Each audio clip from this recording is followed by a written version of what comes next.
சிரிப்பு மட்டும் இன்னும் வரையும் எங்களை விட்டு மாறல. என் தங்க சிரிப்பு மட்டும் இன்னும் எங்களை விட்டு மாறல.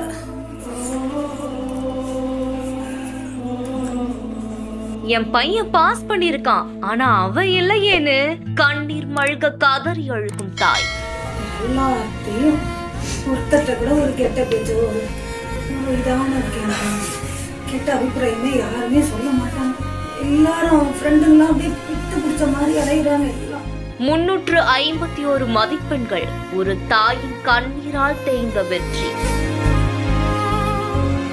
கரூர் மாவட்டம் குளித்தலை கொல்லம்பட்டறையை சேர்ந்தவங்க தான் ரவிச்சந்திரன் புனிதா தம்பதியினர். இவங்களுக்கு 2 மகன்கள் இருக்கிறதாவும் சொல்லப்படுது. மூத்த மகன் கோயம்புத்தூர்ல பிகாம் ஐடி முடிச்சுட்டு இப்ப வேலை தேடிட்டு வந்துட்டு இருக்கிறதாவும் சொல்லப்படுது. இளைய மகன் தான் குளித்தலையில இருக்கக்கூடிய ஒரு பள்ளியில +2 வணிக கணிதம் கணினி பயன்பாடு பாடப்பிரிவுல தேர்வும் எழுதியிருந்திருக்காரு. 6வதுல இருந்து 10வது படிக்கிற வரைக்குமே ஸ்கூல்ல ஜூடோ விளையாட்டு போட்டிகள்ல மாவட்ட மாநில அளவில் கலந்துகிட்டு பல்வேறு பரிசுகளை வாங்கியிருந்திருக்காரு.